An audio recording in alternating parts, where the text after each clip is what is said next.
Hi friends, నా పేరు Venkatesh. Welcome to YouTube channel Chillpro updates 2.0. ఈ వీడియోలో మనం కెప్టెన్సీ టాస్క్ ఏంటి, అలాగే ఎవరు ఆడారు, ఎవరు గెలిచారు, కెప్టెన్ ఎవరు అని ఈ వీడియోలో తెలుసుకుందాం. అంతకంటే ముందర ఫస్ట్ వీడియోకి లైక్ కొట్టండి. అలాగే కెప్టెన్ ఎవరో మీకు తెలిసిన తర్వాత హ్యాపీనా అన్హ్యాపీనా కూడా కామెంట్ చేయండి. ఇప్పుడు కెప్టెన్సీ టాస్క్ ఏంటంటే, ఒక రాడ్ ఉంటుంది. ఆ రాడ్కి ఒక థ్రెడ్ వేసుకుంటారు. ఆ థ్రెడ్ని పట్టుకొని ఎవరు ఎక్కువ సేపు ఉంటే వాళ్ళు కెప్టెన్ అన్నమాట. ఇప్పుడు దీంట్లో ఇంకొక ట్విస్ట్ ఉంది. ఫస్ట్ వచ్చేసి సంజన గారు చుట్టూనే బిగ్ బాస్ తిరుగుతోంది. ఇప్పుడైతే బిగ్ బాస్ కూడా అది గమనించారు. అందుకే సంజన గారిని కన్ఫెషన్ రూమ్ కి పిలిచారు. వెళ్ళిన తర్వాత టెనెట్స్ నుండి ఇద్దరిని, ఓనర్స్ నుండి ఇద్దరిని సెలెక్ట్ చేయమన్నారు కెప్టెన్సీ టాస్క్ కోసం.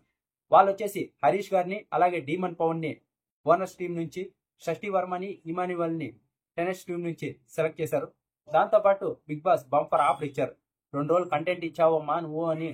దానికే ఆమెను కూడా కెప్టెన్సీ టాస్క్ అంటే కెప్టెన్ కంటెండర్ గా సెలెక్ట్ చేశారు. ఇక్కడ ట్విస్ట్ ఏంటంటే, వాళ్ళు గేమ్ ఆడకూడదు, వాళ్ళ బదులు ఇంకొకరు ఆడాలి అన్నమాట.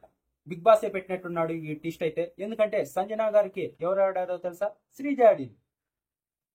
సంజన గారు శ్రీజాని చూస్తేనే కయ్యమంటారు. నీ ముఖం చూస్తేనే నచ్చదు, నువ్వు చీపు, చాలా మాటలు అన్నారు, సైకో కూడా అన్నారు శ్రీజాని.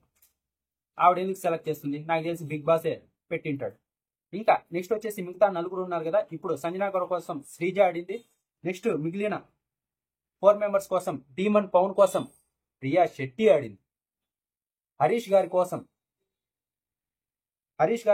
పవన్ కళ్యాణ్ ఆడాడు. ఆ తర్వాత ఇమాన్యువల్ కోసం బర్నీ గారు అయినా ఓడిపోయారు. ఆ తర్వాత షష్ఠి వర్మ కోసం రాము రాథోడ్ ఆడారు. ఇలా అన్నమాట. లాస్ట్కి ఎవరు గెలిచారో తెలుసా? ఇంకెవరు, శ్రీజనే గెలిచింది. శ్రీజ గెలిచి సంజయ్ గారిని కెప్టెన్ చేసింది. వీళ్ళు హౌస్ లోకి రాకూడదు 2 రోజులు అని సంజన గారిని చెప్తే వాళ్ళు డైరెక్ట్ గా కెప్టెన్ రూమ్ లోకి పోయి కూర్చున్నారు. అలా అన్నమాట.